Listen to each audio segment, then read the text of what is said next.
I see in jail now, 'cause I got enough friends and family even that when they go to prison, some of them come out Muslim and they never went in as a Muslim and not having any particular interest in it from my own perspective. So I'm shocked when I see man coming out talking about they're Muslim.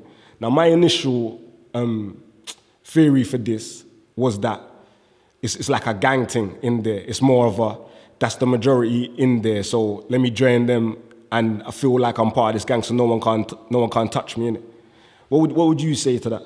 Yeah, some people do. When I went into jail, it was a while ago, Islam wasn't popular. But yeah, a lot of people go into jail and they become out Muslim. I would say for two different reasons. Some people go in jail and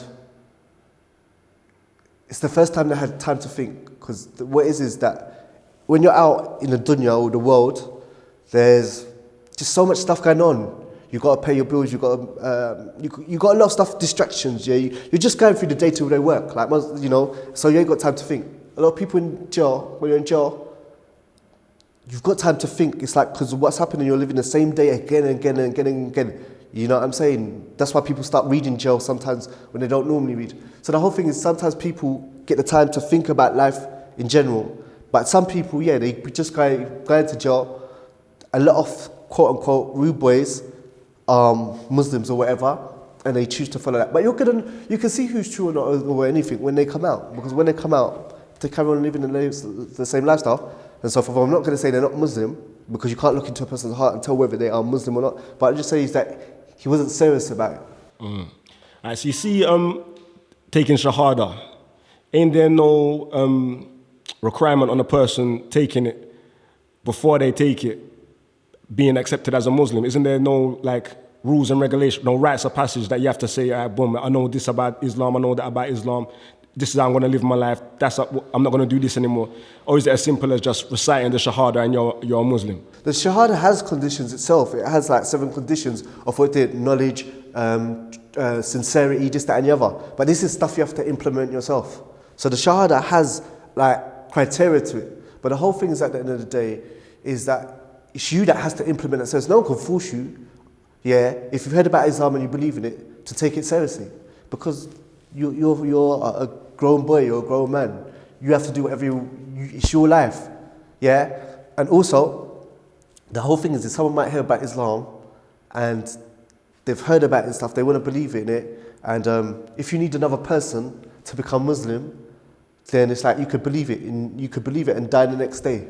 And if you haven't taken your Shahada, you see what I'm saying? So the whole thing is that there is criteria to the Shahada, but there's not a committee that you have to go before.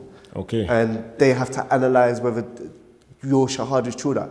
But the Shahada has conditions. And one of them is sincerity, one of them is knowledge, you know what I'm saying? So the whole thing is that the person has to implement it themselves. You can't force them. Yeah. So have you ever given Shahada yourself to someone? I've given Shahada to people. Yeah. And do you feel before you give it to them that they sincerely want to be a Muslim and they're willing to live the life that comes with it?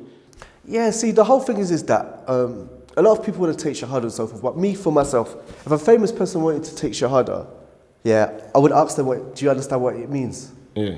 You just say what I'm saying and so forth.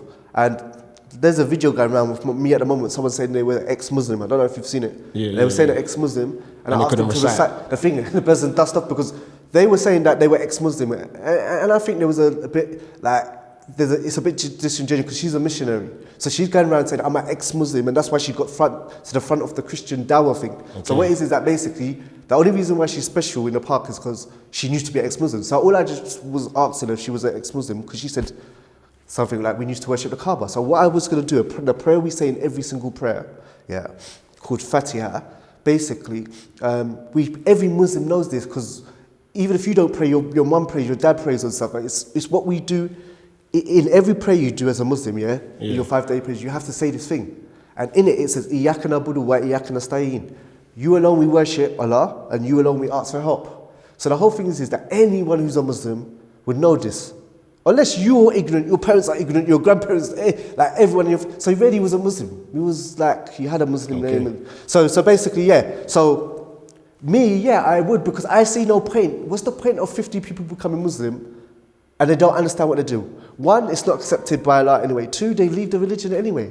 They're going to leave anyway. If someone just comes in on a hype thing because everything else is, like 5 years, a year down the year, maybe months down the road, they're not going to be Muslim anyway. And I see Islam as a blessing.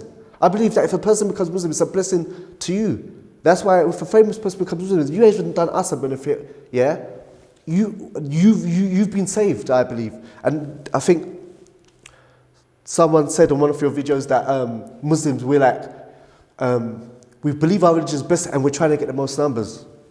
Okay, you may have Muslims like that and so forth, but the whole thing is that in there, I give dawah to Islam not because I want to get numbers, because I believe in the Day of Judgment, I believe in hellfire, I believe in paradise. I believe if you go give thanks to a man, a statue, an animal, or anything other than Allah, then that person, if you thank Jesus all day instead of Allah, when Allah created Jesus, and you pray, like my mother, sorry to go on, I'm going to catch, but my mother, Jamaican Christian.